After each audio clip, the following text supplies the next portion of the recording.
I'm very worried that we actually don't know the extent of the infiltration.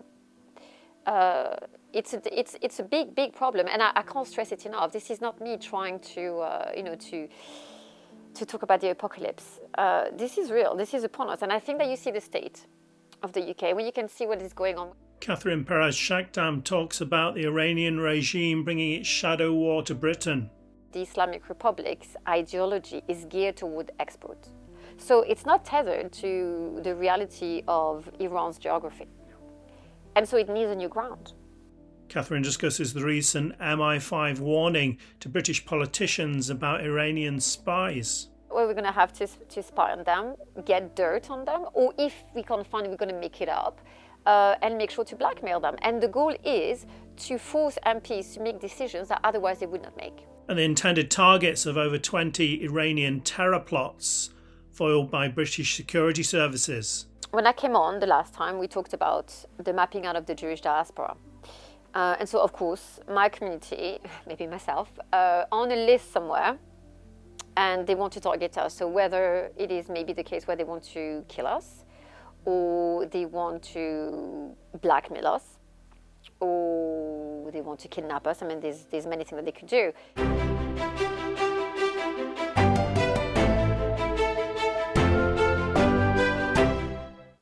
Welcome to British Thought Leaders. I'm Lee Hall. Today I'm sitting down with Middle East expert Catherine Perez-Shakdam. Catherine, great to have you back. Thank you so much. So, last time you were here, you told us about your dangerous, fascinating mission into Iran, where you were kind of mixing with the highest levels of the Iranian regime. And can you give our viewers a brief recap of what you did? Okay, so a long time ago, like I was telling you earlier, I'm a bit of a dinosaur. I married a Muslim man from Yemen, Sunni. We went to live in Yemen, had 2 kids. And I was confronted with the reality of Islamic radicalism back then. Being Jewish, let me tell you that it wasn't fun. I was confronted for 10 years to, I wouldn't say abject torture, but mental torture, in that it was every day, without any form of relent, trying to convince me that my tradition, my DNA was so abject that I had to change everything about myself to convert to Islam.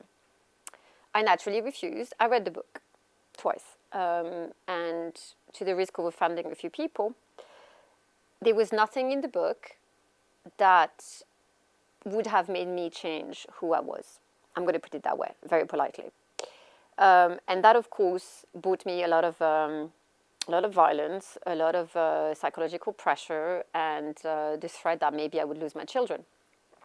And so I resisted.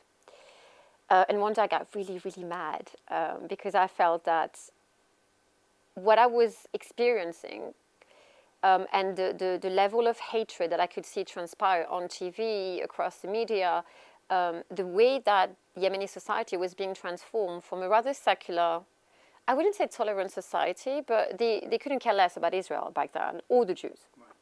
And I could see that the temperature was rising up quite significantly, in that more and more, from global warming to a mosquito came to bite your young son today, was blamed on the Jews and Israel systematically. But to the point where it was becoming a caricature. It wasn't funny. It was almost obscene in how systematic it was. And I thought to myself, okay, so there must be something or somebody or a structure that is leading this, that is driving that bus. And I did some research and I realized that actually it was the Islamic Republic of Iran in conjunction with the Muslim Brotherhood. Right. And so I decided, let's infiltrate the regime in Iran. And of course... As you do. It was a Tuesday, I was bored. But the thing is, look, you don't decide one day to say, hey, I'm going to infiltrate the regime. What I decided to do was to learn about the regime and try to understand what it is that they wanted. Did they believe in what they were saying? Was there some foreign influence? I was trying to understand why Yemen, why the Middle East, even though it may appear obvious because Islam was born in the region.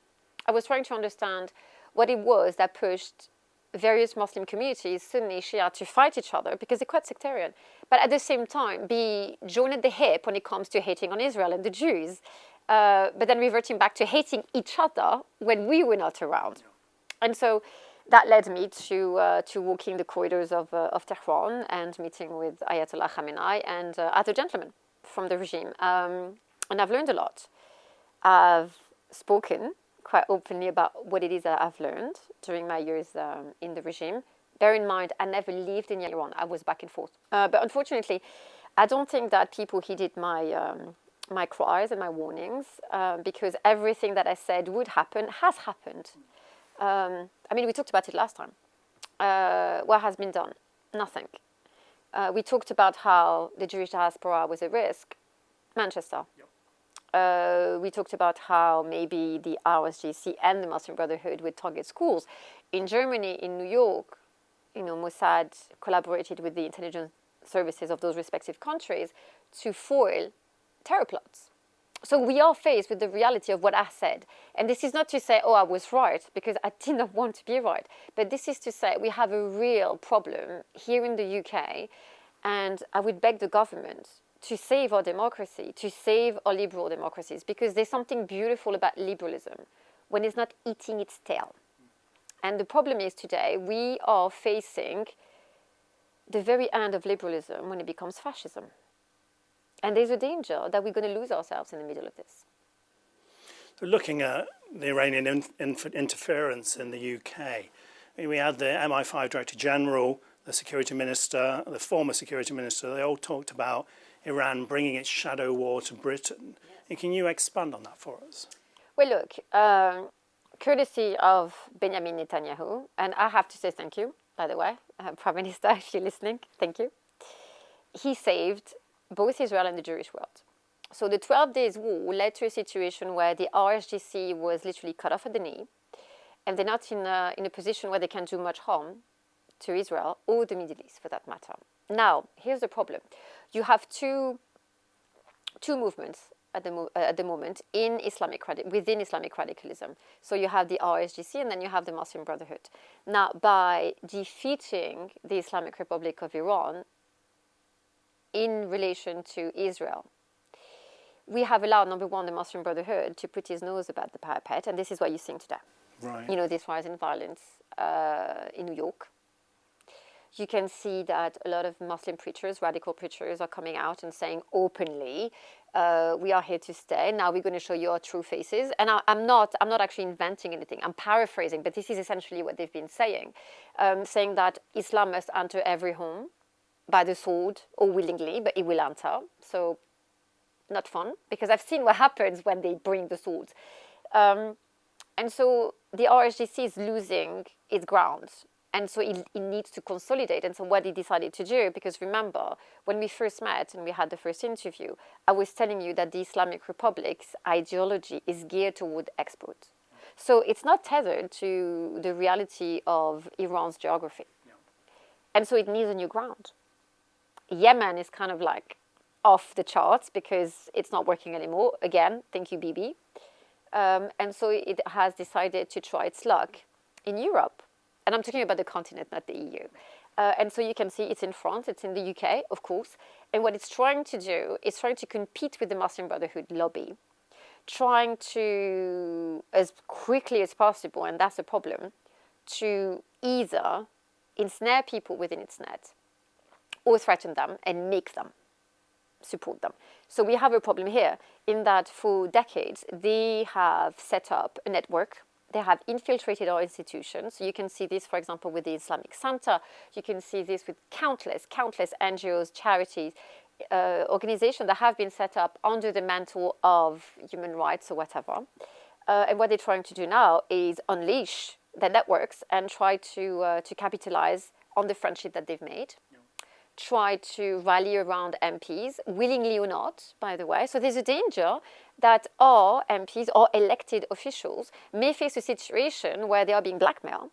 I think there was an MI5 warning recently about this, wasn't there? That Iranian spies are approaching MPs and their staff. Yes. What's the intention and how can Westminster guard against it? Well, look, I think they have taken a leaf or a page out of the Chinese playbook. when it comes to spying. And so, because of course, Iran has relationship with China. And so they realized that, well, if we can't make them fall in love with us, which is a hard sell, by the way, we're going to have to spy on them, get dirt on them, or if we can't find it, we're going to make it up and make sure to blackmail them. And the goal is to force MPs to make decisions that otherwise they would not make, to force MPs to maybe lend their influence to the RSGC, or at least this new spying network, or to force maybe MPs to recruit funding for the organization so that they can keep the light on. And this is very dangerous because, again, those are elected officials, and this is something that I want people to really think about. Those people are here to represent us, but ultimately they serve the crown. For me, this is treason. I'm not talking about the MPs. I'm talking about the fact that we have a spy network here in the UK committing treason against the crown, and nobody seems to be too bothered. So what do we do? We've seen since 2022, I think over 20 Iranian terror plots were kind of foiled by the British security services. What kind of plots are we talking about, and what kind of people do they target? So that's interesting. When I came on the last time, we talked about the mapping out of the Jewish diaspora. And so, of course, my community, maybe myself, on a list somewhere, and they want to target us. So whether it is maybe the case where they want to kill us, or they want to blackmail us, or they want to kidnap us. I mean, there's many things that they could do. Now, what they do, they will target people with influence. So it would range from politicians to bankers to school teachers to professors at university. Why? Because they need to infiltrate every segment of society, every level of society. So again, it will go from education to the politics to finance. Because they're trying to map us out. They're trying to gain control of all the levels of government and power. The police, for example, the military. And because we haven't paid attention enough, I'm very worried that we actually don't know the extent of the infiltration. It's a big problem, and I can't stress it enough. This is not me trying to talk about the apocalypse. This is real. This is upon us. And I think that you see the state of the UK, when you can see what is going on, when you can see that, for example, police officers have been pressured to not pay attention to certain crimes. I'm not going to discuss them today. Where are we? Is this the UK where, I remember the UK that I came into, that I was proud of being part of, because I knew that I could raise my children safely here. I knew that secularism was a value that the British government would stand on and protect. I had a feeling of having a voice as a Jewish woman. I knew I was protected. All those things have disappeared. And I don't recognize the UK that I love so much. So Britain's charged multiple Iranians in 2025 under the National Security Act. How does Iranian intelligence recruit people here, and what's the kind of aim of the doing that? Well, it's going to sound silly, but one of the main things that they do, they organize pilgrimages. Really? Yes, so they do this. So, for example, in Iraq and in Iran, you have a lot of shrines that people like to visit. You have also the Arba'in pilgrimage that takes place every day. And what they do, they organize delegations. And so they go and approach university professors, they approach all kinds of different people from society who are very flattered to have a free trip to go to Iraq and visit some magnificent buildings. But during this 2 weeks trip, for example, you will be berated, you will be brainwashed, you will be bought. They will try to assess you psychologically. So what they do is they dress, or they try to figure you out. And to figure out what buttons they can push. Once they figure out what are your weaknesses or your interests, then they push the button and they start the manipulation. And what they will do usually is they will try to lose you into a network that they will set up for you. So you will have suddenly new friends, you have people that will approach you on LinkedIn, on X, various social media, and suddenly you're surrounded by those lovely people who are so keen on helping you and assisting you, and then 2-3 years later you turn around and you've been fooled. And I have to say that a lot of the time people don't even know. Until the end. Until they come and ask you for a favor. And if you say no, they'll come and ask again, but this time it's not an ask, it's a tell. This is very similar to when I talked to Josh Phillip about the United Front and China. People get invited on these trips to China. It's all lovely. They meet a nice girl or male there. And when they're leaving, they get given this box and it's got a gold bar and a USB. USB contains images of you doing things. The gold bar is what you can have if you go along. That's exactly that. Maybe not too, I mean, they're not that sophisticated in that. I think the Chinese have a lot of flair when they do things. The Iranians are a lot more crude. It will be a conversation around a coffee and they will tell you that suddenly the smile turns into a grin. Right. And it's not so fun anymore. But, people get swayed by shisha and falafels and whatnot. And they think that Iranians are lovely people. And they are. That's the government. So I wanted to look a bit at universities. Reports say Iran is almost certainly, in quotation marks, spying on UK universities. What does Tehran aim to achieve and how does it do it? A replica of 1979. Really? Now, if you look, this is true. It always has been true for fascist movements. Now, I would like to say something because Al Jazeera published a report, I think it was 2 or 3 weeks ago, saying that fascism was far right. So I have news for them. It's not. Fascism is very much a movement of the left. The Nazis were socialist, national socialists. So that I'm closing that point, but it needs to be said. So what is it that they do? They usually find friends amongst the left. We know that there's this collusion between the hard left and Islamists. And so Islamists come in different shapes and forms. Some are Sunni, some are Shia. The Shia belong to the RSGC. And what they do, they try to replicate what they've done in 1979, which is to sway young minds who don't own a penny yet.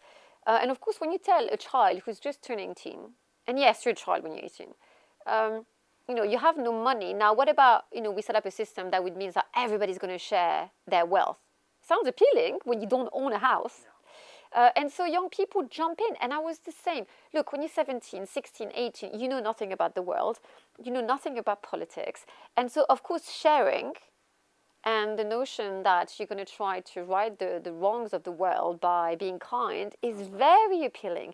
The reality of communism led to the death of 20 million people, courtesy of Stalin and Lenin. Do we want to repeat this?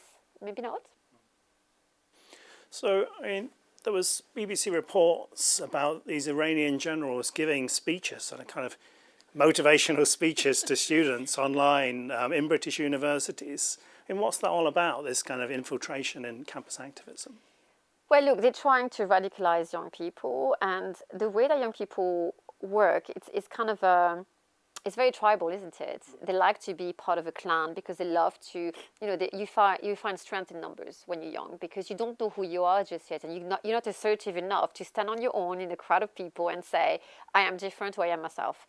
And so they try to surround them with maximum noise and to try to make them bold and make them feel emotions. So they lead by emotions. And that's what they do. And you have seen it. When you had this whole anti-Israel propaganda going on, you could see that facts were literally beside the point. What they were doing is try to evoke emotion. They wanted people to feel either scared or disgusted or angry against Israel. So what they do now is they try to present, their vision of the world as the only one, as the solution. There's never just a solution, so it's ridiculous to think so. And they try to paint the West as the enemy, the great colonizer, the great torture of, those forever victims that they are part of. They prefer to be victims because it's easy. It gives you a way out. It also disenfranchises you from responsibility because it's not you, it's them. No. So what they're trying to do is tell young people, come and join us. You're going to become a victim now. Whatever you're going to do is not your fault. It's them. It's so easy to do when you're a young kid because you're thinking, hey, I don't have to do anything. I just have to exist and be a victim. These Iranian generals are from an organization that's designated a terrorist organization in America. And shouldn't the universities be doing something to guard against this? I think the first thing that the government needs to do is to proscribe the RSGC, proscribe the Muslim Brotherhood, because you can't do one without the other. They are two faces of the same coin. One is Shia, the other one is Sunni. The radicalism is across the board. So yes, the government needs to prescribe, because it is not down to the universities to prescribe. They can't do that. So, and even though, I mean, technically speaking, universities are private organizations, and so they can decide whatever it is that they want to do, but the government's responsibility is to provide the legal setup to ensure that universities, number one, have the understanding, the knowledge, the data they need to then make a decision. But yes, I agree with you. They should. And I can't understand why they didn't, because our kids go to school to learn, not to learn to hate. How do you see the situation with Palestine Action here? Oh, well, they need to stay proscribed. They need to stay proscribed, genuinely. Look, I'm not a fan of the Labour government, but I would say that Yvette Cooper did a fantastic job by making the decision to proscribe. We may have had something to do with it. We Believe in Israel, the organization that I'm the director of, worked terribly hard to present proof to the government that indeed they ought to be proscribed. And also, I think that the second that they set foot on a military base, for me, this is treason. I mean, there's no argument there. What were you doing? Defacing military material. This is treason. This is collusion with terrorism. This is whatever you want to call it. They had to be proscribed. The notion that somebody could argue, oh, that this is impeding on their free speech. Yes, I hope so, if that means that you're not going to be promoting terrorism. That it is also impeding on their right to free assembly. Yes, I hope so, if it's preventing terrorists from colluding. That's what you want. But for some reason, somebody is making the case that no, they should not. But I hope they stay that way. I really hope so. So, I mean, looking at all the things we've just discussed, that's a heck of a lot. What do you think Westminster should be doing to keep British people safe? Okay, so two things. Well, not two things, many things. The first thing is they need to prescribe those two organizations that we talked about, the IRGC and the Muslim Brotherhood. That's step one. Number two, train police officers to recognize the language of terror, the symbols of terror, and understand the ideology and how they manifest in society. Right. Now, we need to train the public into recognizing that, yes, we have a huge issue with Islamic radicalism in this country, courtesy of the Muslim Brotherhood and the RSGC. But this is not to say that all Muslims are terrible people, because it would be unfair. Now, how do we protect them too? It's important. But how do we protect the Jewish community and the Sikh community and every other religious community or minorities that suffer under Islamic radicalism? Because unfortunately, by not addressing that, we are making in people's mind the association between Islam and radicalism, and people think that they're the same thing. They're not. Yep. But if you continue to ignore the problem, they will become that. And so you are thinking that you're protecting Muslims, you're actually putting them in grave danger, and I'm going to tell you why. What happens the day something terrible happened to the UK, God forbid? You don't think there will be a massive clash? The British people will seek some kind of answer. They will seek someone to blame. And who's going to be there? Muslim communities who have asked for nothing. I mean, Palestinians are already under the boot of Hamas, and a lot of the time, people thinking they are protecting Palestinians are actually empowering Hamas, and Hamas is torturing and oppressing Palestinians. I think they take offense, but no one is listening to them. So let's not make the mistake again. It's kind of educating people to understand what they're actually doing and what's behind the thing that they're supporting feels quite important.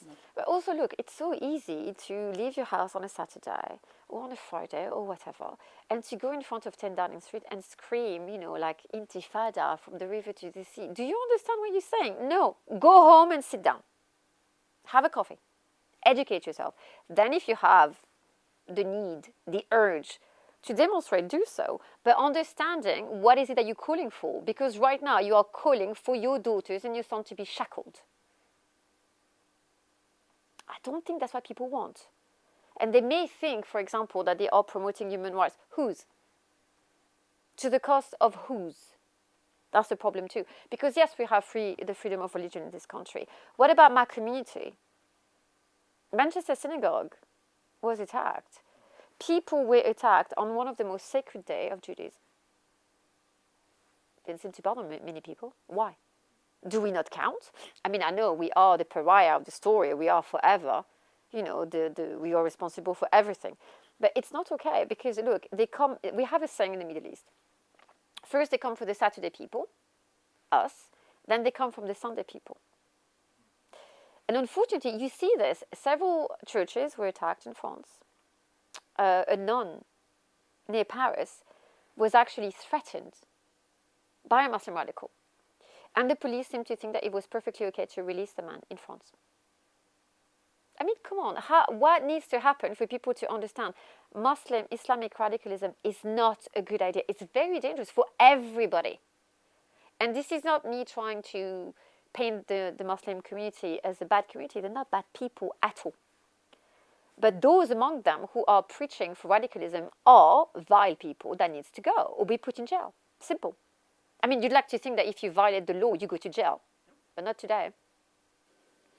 Switching our focus to the Middle East, the Abraham Accords normalized Israel's relationship with several Arab states.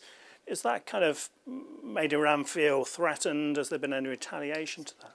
I mean, they've been terrified. Because if indeed, look, there's something quite interesting about the Abraham Accords. It's like it allowed for the Arab street to understand that Israel and Israelis were never the problem. And I think it's catching on because they're starting to realize, well, the world did not end. God is not angry. They're not that bad. We eat the same way. We don't believe in the same things, but close enough. We understand each other's languages. I mean, look, there's not a huge gap in between Israelis and the way of life. Israel is in the Middle East. Even though people think it's in Europe, it's not. It's in the Middle East. So, you know, the gap between Jews, Israelites, and Muslims, Arabs, it's a line in the sand. It's nothing. So there's no reason why we can't get on. Now, Iran has tried to convince the rest of the world that no, it's not possible. The world will end and blah, blah, blah. Because, again, if Israel and the rest of the Middle East unite, well, they will become a superpower. And I'm not talking about militarily. I'm talking in terms of the market that suddenly will open up. I'm talking in terms of sharing resources and tech, for example. Medicine, I mean, it would be incredible to see. Can you imagine Saudi Arabia's wealth put at the service of developing tech and medicine? It would be incredible. But, you know, Iran doesn't want it. Also, because Iran has, and the Muslim Brotherhood too, has its eyes on two cities, the holy cities of Mecca and Medina. Why? Because from the get-go, and I beg people to pay attention, and don't believe me, read. It's all there. When Khomeini came to power in 1979, he understood that being a Shia minority, he had to find a bridge between himself, his ideology, and the rest of the Muslim world. And so he picked Palestine, thinking the Palestinian cause will be a great bridge, a way, number one, to demonize Israel and the Jews, something that comes, unfortunately, naturally in the Middle East, to hate on the Jews. Because by hating on the Jews, they will forget that actually Shia Muslims are bad people, according to Sunni Muslims. And so they're thinking, beautiful. We're going to make new friends on the basis that we have a common enemy and a common hatred. And also because they wanted to make sure that by creating the proxies, Hezbollah, Hamas, the Houthis, and also Iraq, it will come across as, oh, we are trying to surround Israel, right? Because that's what they have been saying for decades. But if you take a map of the Middle East, it's not really Israel that they're surrounded, because there was Syria too. It's Saudi Arabia. Yemen is south of Saudi Arabia, correct? And then you have up north, you have Iraq. And also Jordan. And so, we know that the Muslim Brotherhood is very much anti-monarchies.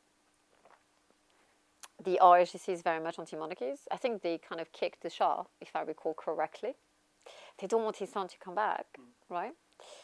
Because they want to take monarchies away from the Middle East. They want to disappear them. They want to take over Medina and Mecca to claim the holy sites of Islam. So that would mean that Al Saud family is shipped somewhere. Because by doing so, they will claim the holiness of Islam to better radicalize people and to turn them into them, to pin them onto their colors. That's a scary thought.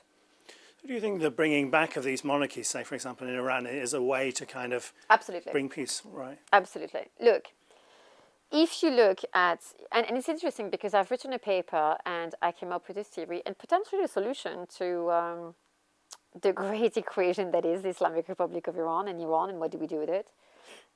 if you consider that 1979 was actually not a revolution but a coup, because people were lied to, students were coerced into believing that the Shah was a bad person. And I'm not here to discuss whether or not he was, not my problem, I'm not Iranian.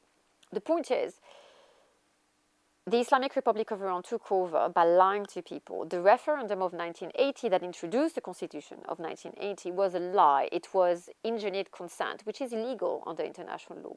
Therefore, you could very much make the argument that the 1906 constitution still stands, in which case there is a piece of land in Tel Aviv. It's funny how history works, that belongs to the crown of Iran. And that is, technically speaking, the only land that belongs to free Iran, away from the hold of the Islamic Republic of Iran. Now, the queen is still a regent. Her son is the crown prince. He's not Shah yet, because he cannot. Well, in order to become Shah, he would have to be crowned at the seat of government, again, according to the constitution. That can only happen at the seat of government. Now, the place is somewhat occupied by Ayatollah Khamenei, and so if they were to proclaim a government in exile from Tel Aviv, the crown prince could effectively become Shah and render the Islamic Republic of Iran null and void, creating a constitutional crisis, forcing us, the West, lovely people, to decide the Ayatollah or the Shah. Very easy decision. I'd like to know what they're going to do if that happens indeed. And this is something that is being discussed. I would love for our government to support the idea, because it's the only peaceful solution, because this is not regime change. You're going back to what was. You're restoring the monarchy to better build a democracy. Iran works with several kind of external groups, Hezbollah in Lebanon, the Houthis in Yemen, and then some kind of militias in Syria and Iraq. Oh, they have them everywhere. Even here. How do they cooperate, and what's the kind of aim of that? It's not so much I wouldn't say they cooperate, because they're very fragmented, and a lot of the time they don't like each other because they're very tribal in their makeup and the way that they think themselves. And so it means that there's a lot of competing ambitions. I'm going to put it politely. And so, Hezbollah and Hamas and the Houthis, and they all want different things. Now, I think that the Houthis are quite interesting, because they're not, first of all, they're not exactly Shia. I mean, they were suddenly converted to Shia Islam for some reason, a little brush of a pen, like the Alawites were, even though for decades prior to that, they were called the apostates by the Shia state, which is quite interesting. But suddenly they became Shia enough to be brought into the Shia universe. But I think it's ridiculous. But what they do is they basically try to infiltrate so many different communities and religious factions so that they could control, but also could divide. So it's leading through chaos. And by contending with various enemies and trying to use one against the other, so if you don't do what I say, I'm going to unleash this one, it's madness. And Ayatollah Khamenei is someone who, and his son too, Mujtaba, are people who have become master at manipulating people, playing one allegiance against the other, lying and forcing people, coercing people through torture, through blackmail. And I mean, to the point, look, there's something in Iran that has seldom been discussed. It's the use of sexual violence. Right. So I'm going to speak for Iran and the way that they have architected it within Hamas and Hezbollah. What they do is that they take people who, for the sake of surviving, will decide to join either the Basij, which is a voluntary force, or the RSGC. Not because they believe, but because they want to survive, they want to make a living, they want to feed their families. So what they will do for these people who have asked for nothing, they will find a way to put them in a situation sexually violent, so they would brutalize them, of course make videos, and ask them, basically let them know by showing them the videos, but also asking them to replicate the trauma that was done to them onto other people. Do you understand the psychological break that it will do to somebody? That you are a victim and together the perpetrator of a crime against someone else. It's terrible. And you're going to live with the knowledge that, one, you can't talk, you can't tell anyone about it because it's a stigma. in the Middle East. Number two, it could happen to your child if you don't comply. That's how they hold people. It's terrible. Yeah. You mentioned already Saudi Arabia. There's also Turkey. Do you think with the rise of those kind of countries, we could see a bit of a restructuring of the power dynamics in the Middle East? Turkey. Turkey is interesting because Erdogan has a funny relationship with the Muslim Brotherhood. Qatar too. So they may have reneged them and say, oh no, it's not. Well, not really, because it's still that. Also, it seems that Egypt has a problem because Egypt doesn't want Turkey to be involved in the whole Gaza situation for the very simple reason that they don't trust Turkey and they do not want the Muslim Brotherhood to come back. I recall in 2012 a chapter of Egypt's history that they don't want to replicate with a certain President Morsi. And I think like the idea of having the Muslim Brotherhood make a comeback in Egypt is keeping them at night. And so they have a problem. But look, there's something I want you to consider. If you were the Middle East and you wanted to get rid of an Islamist problem, okay, so you have millions and millions of people in the region who continue to abide by the rules of Islamic radicalism. Now, you can't kill everybody. Not because you don't want to, but because it's exhausting and you don't have the resources. No, seriously, I'm going to be pragmatic. Because leaders in the Middle East don't care about human rights. So it's not like they're thinking, oh my God, no, I can't claim a life. It's like, no, because it's going to be too costly or too complicated. Okay, let's be honest. They don't think the way we do. And this is not a criticism. This is the reality of the Middle East when it comes to politics and power. A solution would be to vomit those people out of their borders. I give you the UK today. Finally, I just wanted to ask you about how Iran uses kind of anti-Zionist rhetoric and also the Middle East kind of narratives around Israel, Palestine, to kind of build its own influence, really. I know, I found that so hypocritical. And the fact that people could be standing, waving the Iranian flag, that is actually not the Iranian flag, but the flag of the Islamic Republic of Iran, and claim to be the great defender of human rights makes me... I feel nauseous watching those people because the Islamic Republic has committed acts of genocide and crimes against humanity against their own people. Never mind Syria, never mind Lebanon, never mind Yemen, never mind Israel, never mind so many different countries. But let's start with their people. And they want to be the great arbitrators of human rights when they have committed atrocities against women and little girls, atrocity against men and little boys. They continue to do so. They are torturing people in Evin prison. And I'm going to tell you a story. I was in Evin prison, not as an inmate, but I was visiting there because they love to take you. I think it's number one, to scare you. Number two, to kind of, a great display of power to show you, well, you could land there if you don't listen to us. And I was given the grand tour, and there was this, and I have a picture. There was this woman she guards the women's section. So she's the great whatever of the prison.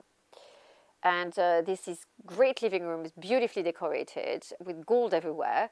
And they offer you tea and coffee. And this is usually where they meet officials, foreign officials. And so I was granted the great privilege of being there. I could hear the screams, muffled, granted, but I could hear. Really? Yes. And so I asked her, what is it that I'm hearing? And she was like, oh, no, it's construction business. Okay.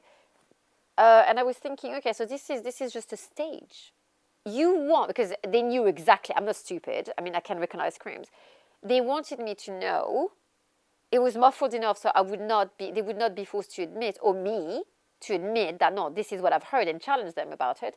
They wanted to scare me. Yeah. And also, it's a way to influence you because no one in their right mind would say, oh, I'm going to choose to walk into Evin prison by defying you. No.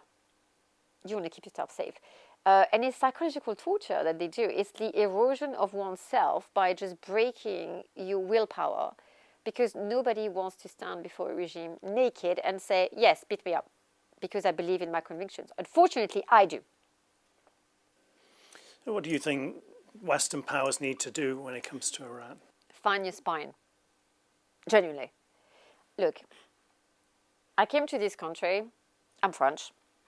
but I have lived longer here than I have lived in France.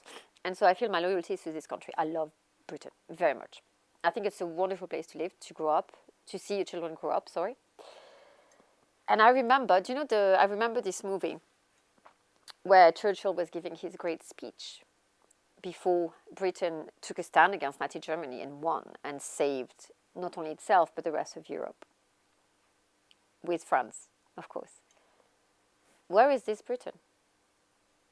I mean, I'm waiting for a Churchill moment. I'm waiting for people to stand for what has been Britain, Great Britain. And look, I was raised a Republican. I keep calling myself a daughter of the French Republic because this is true. I'm very secular. I don't believe in the monarchy. I used to not believe in the monarchy until I came here. And I've experienced what it is to live under first a queen and then a king, and to admire the tradition that made this country great, and to appreciate the weight of history, to understand that this great country, was born because countless men and women built it. It was once a great empire. Where is it? Where is it? And it just kills me because I was so proud to say, I live here. This is Great Britain. So, to the risk of stealing the slogan of President Donald Trump, make Britain great again. It's Great Britain. I just don't like to see it being diminished. Catherine Perez-Shakdam, thanks for joining us. Thank you.